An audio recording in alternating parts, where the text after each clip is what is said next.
For my action research, I wanted to look into fluency interventions and the effect that they would have on students' perception of themselves as good readers and their overall reading achievement. For the abstract, learning to read can be very difficult for some students, especially students who haven't been given opportunities to read starting from a young age. Students in schools today are all on different levels and have had many different experiences regarding their reading. However, as stated by Torgensen, a reading researcher, an educator's job is to help those children who have not acquired the efficient basic reading skills and close the gap with their peers. There are many factors that can affect a student's reading ability. When reading, we want students to acquire meaning through the text at the same time that they are trying to decode the text. If students are not able to fluently and accurately read a text, this will interfere with their reading comprehension.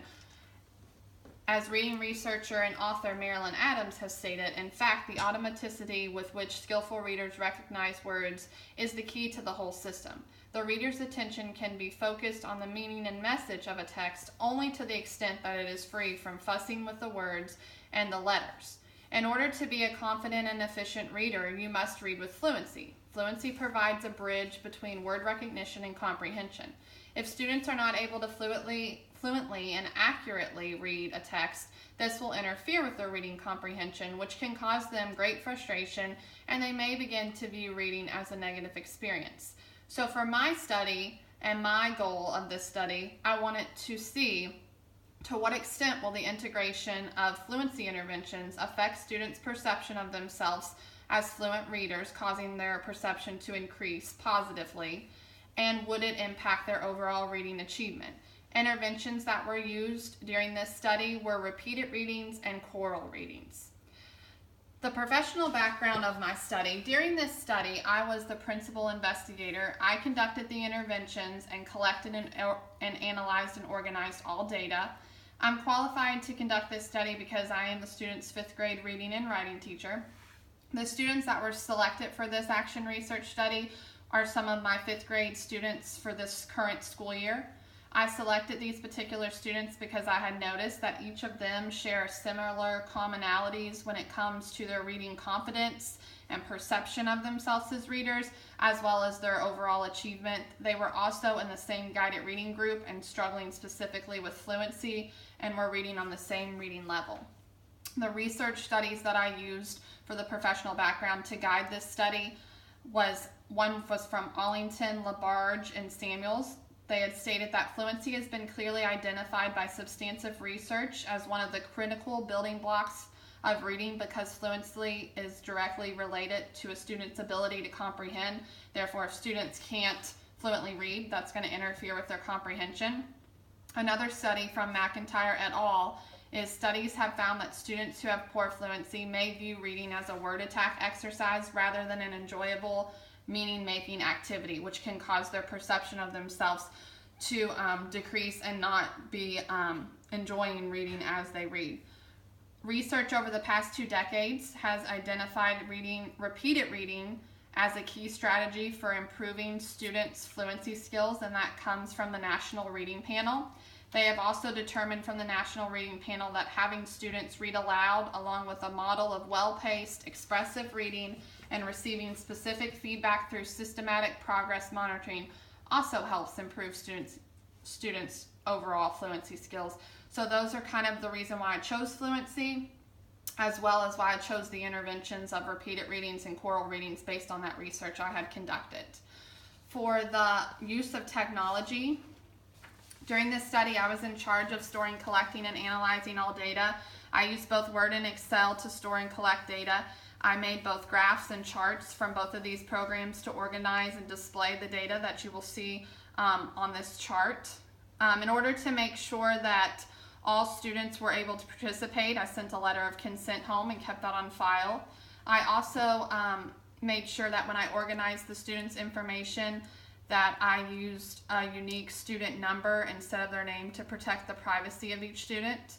And the data will be destroyed at the conclusion of this study, and all hard copies of the data will be shredded. The research method that I used during this study to help guide this study to see if fluency interventions could have a positive effect on changing students' perception of themselves as well as their overall reading achievement was a polyangulation mixed methods research design. The combination of both types of data tends to provide a better understanding of the research problem than just one type of data in isolation. That was from Mertler. By using a mixed methods approach, the researcher is able to capitalize on the strengths of both qualitative and quantitative data collection processes and techniques. Creswell, who is our reading researcher, considers action research studies to be most similar to mixed methods design since they often utilize both quantitative and qualitative data. And the main objective of this study was to identify a local problem with the anticipation of finding a solution. So by using the polyangulation mixed methods research design, I was able to take more than one source of data, analyze it, collect it in order to answer this research question. The participants and the setting for this action research took place at a Title I school that is located in the East-South Central region of the United States. This school belongs to a school district that is in the 27th largest school district in the United States. 72.2% of the students at this school are on free or reduced lunch. Students that were chosen for this particular action research study were meaningfully selected from my 5th grade classroom. The students were chosen because they all exhibited similar characteristics with their perception of themselves as good fluent readers and also their oral reading fluency deficits. The 4 students that were chosen are all in the 5th grade and were reading below grade level. These students attended daily intervention groups with progress monitoring occurring every Friday. Students in the group are struggling particularly with their reading fluency, which is interfering with their reading comprehension, and their overall perception of themselves as good readers is being affected due to this fluency issue. For the data collection, multiple data gathering procedures were utilized in this study. I used existing documents and records. I used fluency self-assessment surveys that were given pre and post the interventions. And then I also used progress monitoring data and assessments that were collected as the interventions were being done, as well as after the implementation of the interventions. So the first chart that you see on here is a chart that I had designed in Word. And this is how I kind of organized the information that I collected from my different sources. So this is a chart that shows the comprehension data that I collected before and after fluency interventions. So before fluency interventions happen, each week the students are given a comprehension test that is 10 questions over the text, the anchor text they've read in class. And so I took their 3 scores prior to the interventions and averaged them, and those scores are highlighted in yellow. And then on the right side of the chart are the 3 scores of the students after receiving the fluency interventions, showing the average score and if their percentage went up or if it decreased. So that was a chart that I used to show that. And then the chart below is the fluency intervention data collection chart that I used as I was progress monitoring throughout the intervention process. So each student would do a cold read at the beginning of the week of the repeated reading that we were reading, and we would see how many words they got correct each minute. And then I would use the words correct per minute divided by the total number of words read to determine their accuracy rate. And then I would give them another post words per minute assessment at the end of the week after we've done the choral reading and the repeated reading, and they were able to see if they had made growth from the pre-assessment to the post-assessment, and this occurred for 3 weeks with 4 students. Also, in addition to these 2 charts, I did a chart that's very similar that showed how the students did on their surveys that they took about themselves and their perception of themselves as fluent readers prior to the interventions and post the interventions, and it just organized the data just as this. So the results section for my action research project, the first 2 graphs that you see for the results are the pre-fluency survey results and then the post-fluency survey results. So with this survey, it asked the students how they felt about their phrasing, their rate, their punctuation, and their expression. They were given a scale from 1 to 4, 4 being the best, 1 being the worst, and they rated themselves on how they felt. So you can see the pre-fluency survey results on the left side, and then if you look at the graph on the right side, you can see the post-fluency survey results, same survey that was given, and you can see that almost all of the places that the students had scored lower prior to the fluency interventions, they had increased at least by a point, meaning that they perceived themselves as better fluent readers after receiving just 3 weeks of intervention. One thing I did note that when I gave these fluency surveys, when I first gave the survey to the first student, it was kind of hard for them to internalize and understand, so I recorded them and had them listen to a recording of themselves and then ask them the survey questions about their fluency, and this really helped them understand the different parts of fluency and be able to really self-analyze. The chart below is the average comprehension test scores before and after fluency interventions.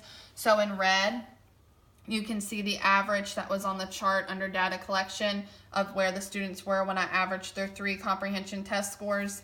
And then in blue is where an average of their 3 test scores that they received after the fluency intervention. So you can see all students did make some type of progress and increase in their average of their comprehension test scores after receiving fluency interventions.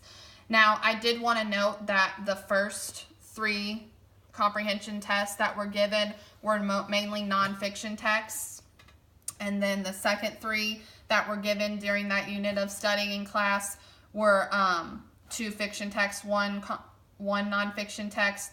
So that is something that I did want to note. However, it was shown that by increasing students' oral reading fluency, it did help them make them more self-aware when reading, which might have overall increased their silent reading fluency, which may be why we see an increase in their scores after receiving the fluency interventions. And then the last set of graphs is just a student data collection sample. As a part of this intervention, students were progress monitoring their own progress by participating in a 1-minute cold read every Monday before doing the repeated reading and choral reading, and then every Friday they would do the same read for 1 minute. This measured how many words they read correct per minute. The formula that I used to calculate this was total words read minus their errors, which gave me how many words they read correct per minute. And the result of this formula would also give me the accuracy rate by taking the number of words read correctly and dividing that total number of words read. If students scored below 90%, they were considered in the frustrational level. 90 to 94 was the instructional level, which means that's where we want them to be when they're receiving their interventions and their scaffolding. And then 95 to 100% was the independent level, where they were able to read independently. Students would take their words read correct and they would graph them on this chart that you're seeing, so that they could compare their progress from the first read on Monday to the end of the week after receiving the interventions and see how they had improved. We did this for 3 weeks. I noticed that graphing the data and the kids having them actually graph it and not just myself, it showed the students the growth they were making and helped increase their perception of themselves as good fluent readers, because they could see, wow, I'm making growth. So I really liked this because it helped them internalize the interventions and what progress they were making. Now, the results connected to the literature. There were some articles and studies that I used that I'm going to explain that show kind of the results of my study. So the first article was Struggling Readers, What Works for Intermediate Level Students. So these are 5th grade students who are struggling with fluency. And so this source discusses what reading fluency is and how necessary it is in order for students' reading achievement and their engagement, especially at the intermediate level. So one of the quotes that I pulled out of there that I thought really captured kind of the reason I did this whole study was that the reader's attention can be focused on the meaning and message of a text only to the extent it is free from fussing with the words and the letters. So therefore, if students aren't able to read fluently, they're not going to enjoy reading. So we need to intervene and do something about it. The second result connect it to the literature that I did was I found a study as well as a theory. The study was the relationship between reading success and students' perception of themselves as readers. So in order for students to be successful, they have to feel successful. And this study presents a study that shows the effect that reading ability has on students' perception of themselves as good readers and how that can affect their overall reading achievement if they don't perceive themselves as good readers. The research study was conducted at Vanderbilt University and investigated whether 60 first grade students would report different levels of interest in reading as a result of their perceived success or failure in learning to read.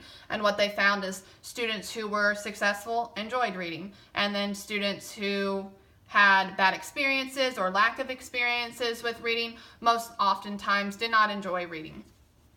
The theory that I used as well that goes under this same topic is Stanovich's theory of 1986. He believes that better reading skills cause students to have positive self-esteem and good attitudes towards reading. So as these kids are in 5th grade, the kids that I specifically worked with, I really want to boost their fluency and help them feel and know that they are successful, so they want to continue reading. And then the last set of theories and studies that I used, one was from the report of the National Reading Panel, as well as Schreiber, Muskell, and Gallagher. So these 3 different literature studies all showed the positive effects that repeated reading and choral reading used as interventions had in increasing students' reading fluency, which is why I chose to use these as my intervention technique, or these strategies. And so to become a fluent reader, children need to practice reading and rereading whole texts, not just isolated words. Schreiber suggests that repeated readings work because they help students discover appropriate syntactic phrasing or parsing strategies which are required for sense making when reading. And then Muskell and Gallagher said that choral readings help students become fluent readers because having them read aloud in groups or with the teacher alone, and they also provide them the opportunity of reading whole text, not just isolated words or phrases, but provides them with that model and that systematic feedback. So those are kind of just the research and the literature that I used to connect to my results that were found. The conclusions and implications for future research. First, the 3 conclusions that I have derived after doing this study is that using repeated readings and choral reading strategies allowed students to hear what good reading sounds like, and then students started making changes to their own reading. So just by hearing me and listening to me, they were able to make adjustments to their own reading, which was causing their fluency to increase and become better. Also, during the interventions, the majority of students read less text during their 1-minute reading assessment, I noticed, from week to week, but their accuracy level increased because they were more self-aware of their phrasing, their rate, and their punctuation, which allowed them to better understand the text. So although they were reading less than they were in the beginning when we first started the running records, they were becoming more self-aware and better fluent readers and self-monitoring, which increased their accuracy rate. The last conclusion that I came with and was able to come to was after receiving fluency interventions, all students made growth. Some growth was larger than others, but all students made some growth. And their post-fluency surveys also revealed that the students, all of them, found themselves more successful in most of the fluency areas. There wasn't one student that did not rate themselves better at least in 2 or more areas. So all students found themselves more successful. For future research, there's still much to learn about fluency and interventions that are more successful than others. Ongoing debates continue and more research is needed that directly compares the effectiveness of these strategies that have been proven successful, and questions regarding the value of reading lists of words versus sentences and paragraphs, repeated reading of the same passage versus reading several different passages that have the same vocabulary. So although the interventions that I used by using repeated readings and choral reading have been proven successful, there's still a lot more to be done within the realm of fluency to even see, which types of interventions are more successful, or which ones should be used together, or how they should be used. So there's still a lot more to learn regarding that aspect.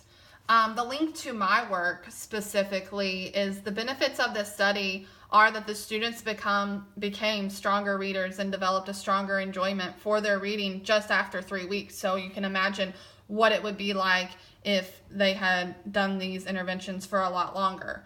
These students also became more confident in their reading abilities, which is going to increase their overall inclination to read more and their overall academic success. And that's what we want. We want students to be reading more so they become better readers. Something to keep in mind for myself as an educator is as the link between fluency and comprehension has gained more attention and awareness, there's a tendency among some educators to believe that raising a student's fluency score is the main goal of reading instruction. However, fluency, we have to remember, is only one key component of reading, and teachers need to acknowledge that it is appropriate and expected for teachers or for students to adjust their reading fluency and their rate when reading texts of varying difficulty and for varied purposes. Expecting all students to reach 90th or the 75th percentile for fluency is just not feasible or necessary for all students. Instructional time could be better spent by enhancing other critical aspects of reading, such as increasing their vocabulary and becoming better at monitoring their comprehension. So one of the studies that I really noticed and took note of is that